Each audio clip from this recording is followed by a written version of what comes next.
Hey everyone, I'm Elise Franco, staff writer here at Charlotte Inno, and we are so excited to have you with us today for our first Bytes with a Beat.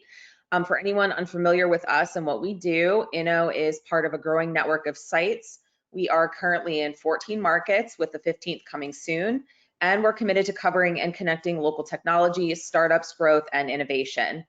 Charlotte Inno covers the local ecosystem via daily stories, a twice-a-week newsletter, and quarterly events, which are, of course, virtual right now. Check us out at charlotteinno.com to see what we're all about and sign up for The Beat, our twice-a-week newsletter. The Beat is really the best way to stay connected to everything that is impacting the local innovation ecosystem. In it, you're going to get the local tech and startup news you need, analysis you won't find anywhere else, information on upcoming events and really cool job openings, as well as much, much more. And as I mentioned a minute ago, this is our very first Bytes with the Beat event. So I really want to give a little background on Bytes and how we came up with the idea. These are going to be short one-on-one virtual conversations with local founders, investors, stakeholders, and thought leaders in the city. And they're going to be modeled after Inno's core newsletter, The Beat. Bytes are conversational, fun looks at the people, companies, and ideas driving the local ecosystem. Now I would like to introduce our first Bytes with the Beat panelist, Michelle Buelow, founder of Bellatuno. She really deserves a major virtual round of applause for her recent B Corp status with Bellatuno, and that's what we're going to be discussing today. So welcome, Michelle, and thank you so much for being here with us. I'm really happy for the opportunity. Thanks, Elise. Charlotte, has been so good to us and continued to support us, and I appreciate this platform. So I know Bellatuno is a name that a lot of people in Charlotte know, but for those who aren't familiar, can you tell us a little bit about the company?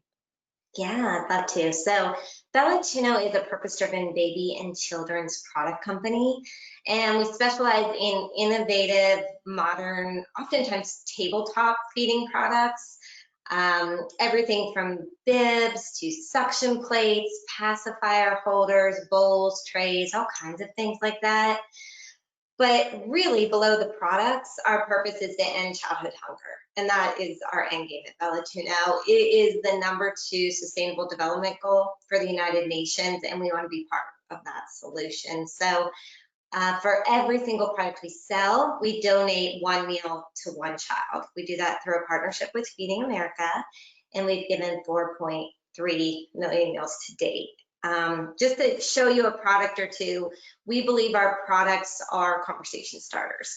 So that can happen in 2 ways. One can be kind of cheeky, fun sayings that just make people realize parenting's fun. Kids are fun, you have to have a sense of humor with it. So things like peace, love, and tacos, or like our fiesta and siesta plate. They're just kind of tongue-in-cheek. They're great products, so functional, so durable, of course safety tested, but it's just meant to not take life so seriously. And then we also start conversations about bigger movements that happen. Like, so the Kindness Collection is one that we're doing now that things like World Changer and Be the Sunshine and See the Good. And for this collection, we actually are giving 2 meals for every product sold because we want to double down on kindness. We're sold in about 3,000 doors, independent boutiques, as well as Target, Nordstrom, Bye Bye Baby, and of course online. That's awesome. And I know that being mission-based is really important to you. Can you tell us a little bit about why you started Bellatuno as a mission-based company? Yeah. So I launched Bellatuno in 2005, and I did that to honor my late brother, Matt Tunno. He was brilliant and hilarious and so smart. He was an academic, and he died 3 months shy of finishing his doctorate work. He was so many amazing things. No one has ever made me laugh harder or think more. He was my best friend, but he was also a drug addict. And so I started Bellatuno with the sole purpose of honoring him. I wanted to celebrate all those good things about him. And I think too often when people,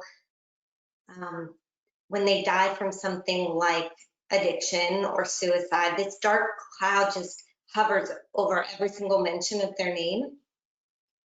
And that's just not what defines them. That's not who they were. That was a demon they fought. That was a stronghold on them that they couldn't break free. But I wanted to leave this legacy for my brother of all the goodness and all the light he brought to the world instead of that darkness that I thought really overtook too much of who he really was. And so as we launched Bellatuno, the idea was to always give back, to always do good, to help other people live a better life, to overcome their challenges, or if they were handed short stick or they just needed a little bit more help in life, we were going to be the brand that would provide that. So early on, all of our donations went to programs like the Charlotte Rescue Mission here locally that supported drug and alcohol addiction and recovery for that. But we made a pretty big pivot back in 2014, almost 6 years ago now, because we had some realizations. And the first thing was that our new parent audience was not connecting with our mission to help drug addicts. And it's really not rocket science. I was just so passionate about what we were doing that I couldn't imagine not giving to that. But you think about someone, a new parent having a baby, and the last thing they want to think about is their child getting into any trouble, much less addiction.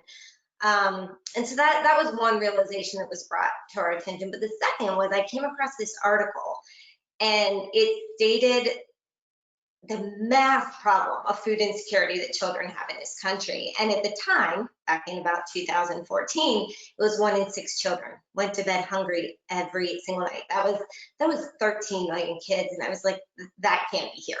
Like maybe that's in Africa, you know, maybe that's in Guatemala. I don't know, but that is not here. That is not in my country. And if it is, it's not in Charlotte. And with a deeper dive, I realized that is exactly what's happening in Charlotte. And it was, honestly, it just shook me, Elise. I was like, there's no way that this is happening here. And I couldn't imagine any kid going to bed hungry. And so it was the kind of thing that I'd go to bed thinking about at night and I'd wake up thinking about. And as I did more research, I found an article that said that food insecurity in childhood actually has a link to addictive behavior in adulthood. I was like, well, there it is. You know, I can give our target audience a mission that is critical and a problem that we can solve together and we can partner on if we do this one-for-one model. But I can also still fulfill my own passion project of helping people get through drug and alcohol addictions, because there is a tie. And, you know, as a family, as the Buelow family, we're still committed to helping people overcome addiction. But as a company, now more than ever, it's critical to help with children and feeding. In 2018, we were actually doing pretty good. And that statistic went to 1 in 7 children, which is the way you want it to move. It's a little counterintuitive, but it was 1 in 6, then it went to 1 in 7. With the pandemic now, it's 1 in 4. 25% of children go to bed hungry. So we are more motivated than ever to be mission driven and to fix that problem. Wow. Thank you so much for sharing that. Now, I know Bellatuno recently earned its B Corp status. So tell me a little bit about what that means and why it's something that you wanted for your company. Yeah, I think B Corp status for a business is analogous to like FDA organic certification for food. It's kind of that same level of qualification.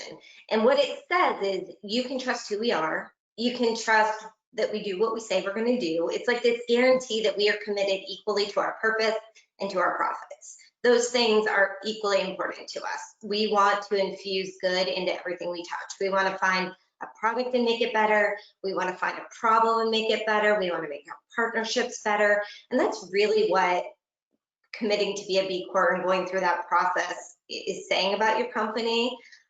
We wanted this certification because we wanted to promise our customers this is who we are and who we promise to continue to be. And we also wanted to be part of a community of brands like Tom's and Warby Parker and Patagonia and Allbirds. Like, that's a really, really nice group of brands. And we wanted to be part of a community that we could not only contribute to, but we could learn from.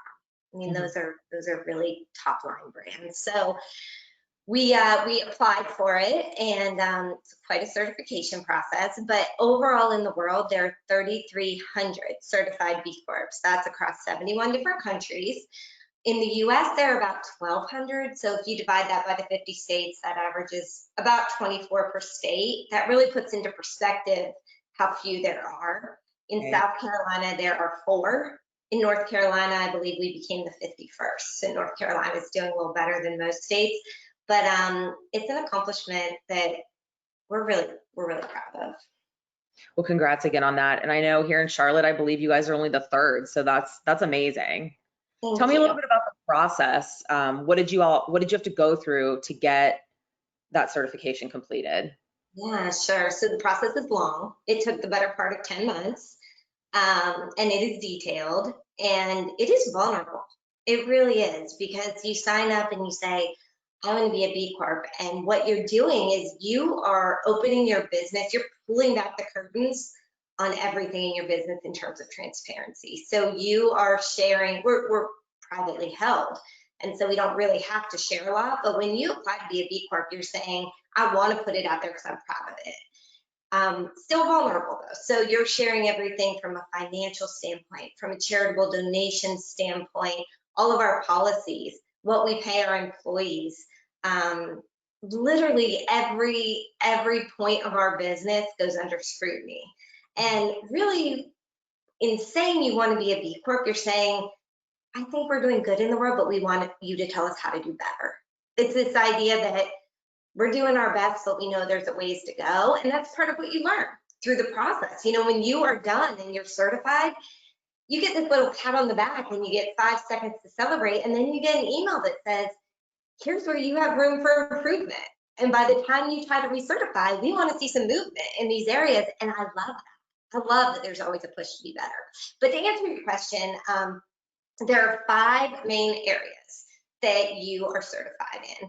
One is governance, and that's everything about policies and practices that you do. That's our mission statement.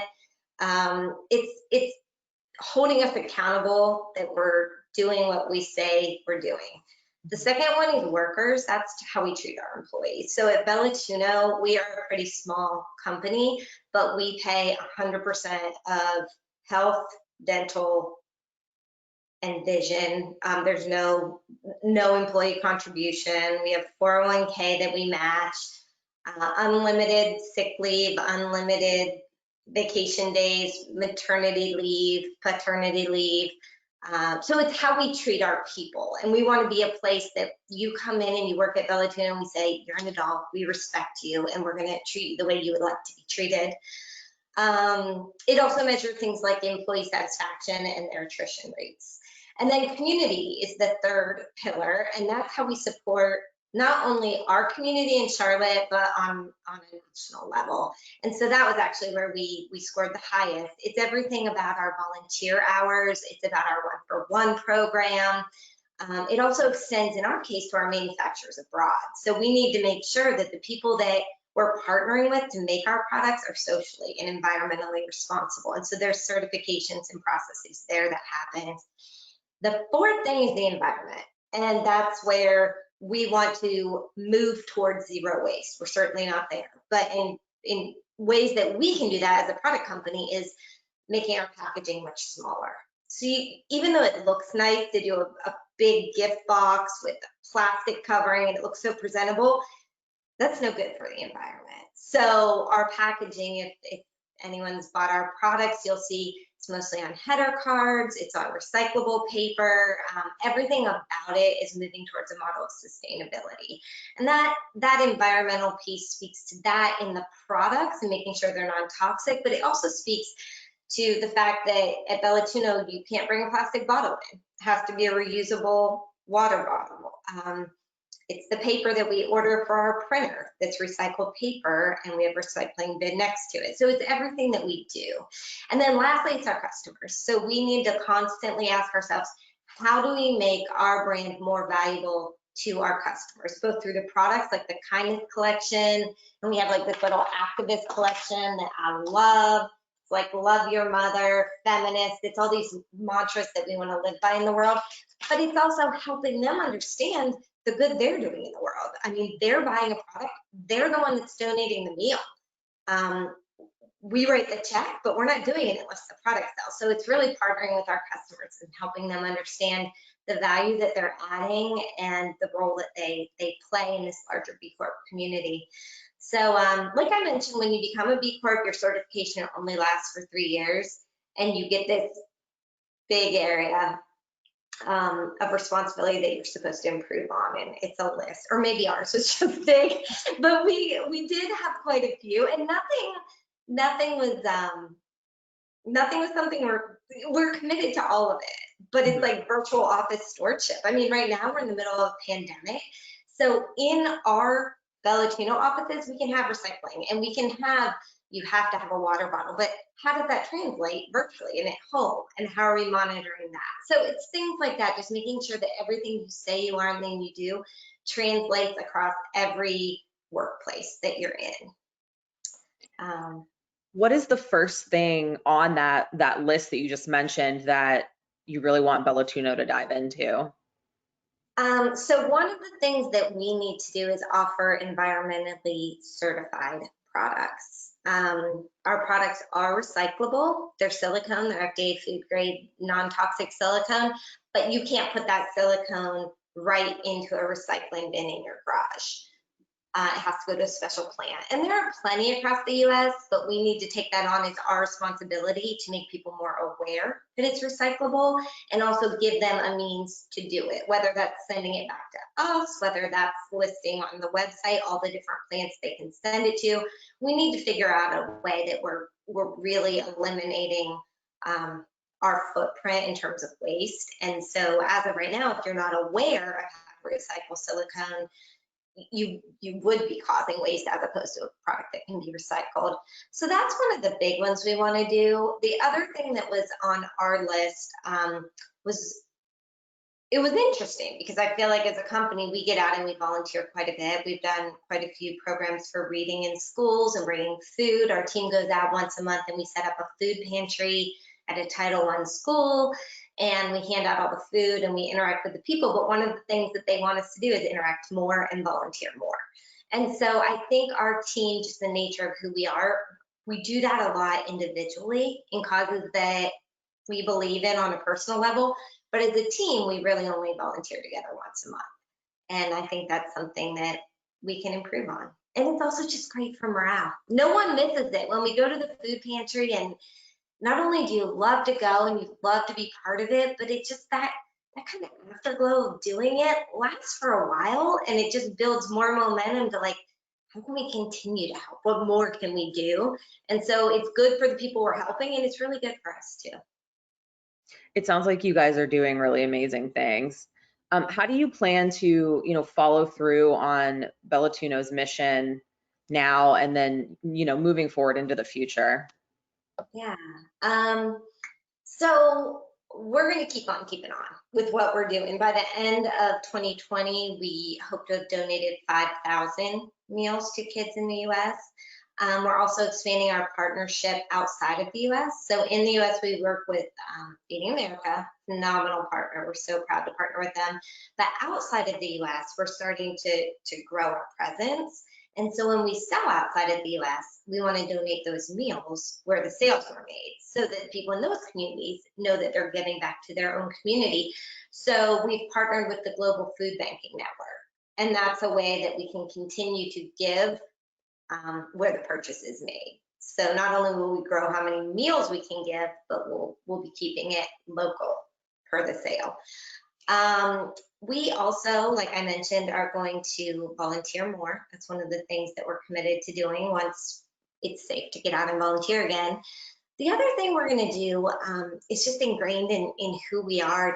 It's just part of our fiber, is where we see an opportunity to help and where we know that we could be part of the solution, we're going to continue to jump in. And one of the things that I can speak to right now that we're working on is a baby shower for all the expectant moms in tent cities. So Charlotte right now has a tent city, and I read about, it's pretty much a 10-day study of who is in tent city that Charlotte Agenda actually published. And when I read that, what caught my eye was that 14 moms are there and they're pregnant. And I put myself in that position, and I cannot imagine being pregnant and being homeless, being pregnant and living in a tent, being pregnant in a pandemic, in a time of racial tension, in a time of unprecedented unemployment. Like, this is a scary time to be homeless and to be pregnant. And I thought, how can we help them? And so we are doing a couple different things. I've reached out to a lot of our friends and colleagues in the industry and asked for things like swaddles and onesies and socks and burp cloths and bibs and all the things that a newborn infant would need. And then we're also setting up a registry so that we can send this out to the community, and we can get size 1 diapers, size 0 diapers, wipes. If some moms have already been moms in the past and they know they're not capable of producing milk, we need to get them formula and we need to get them bottles. And so we are going to dive in and we're going to meet the people where they are. We're partnering with a couple local nonprofits that are doing some really good work in Tent City, and they're helping us identify the women and their due dates. And we're going to make sure that we can take the one small stress of preparing for a baby off of them as they go through what's no doubt one of the trickiest times in their lives. And I think that just speaks to the way that we approach things. If there's a place that we know that we can help, and we know that our connections can be of service, and we know that we can make a situation better, it's always going to be the choice that we make. That's amazing. Well, I think that's a really great note to end on, Michelle. Thank you again so much for taking the time to join us today. And thank you to everybody in the audience who tuned in for our first Bytes with a Beat. American Inno is running Bytes with a Beat across our entire network. So if you enjoyed today's conversation, make sure to check out what's happening in Inno's other markets. And until next time, I hope everybody has a great one.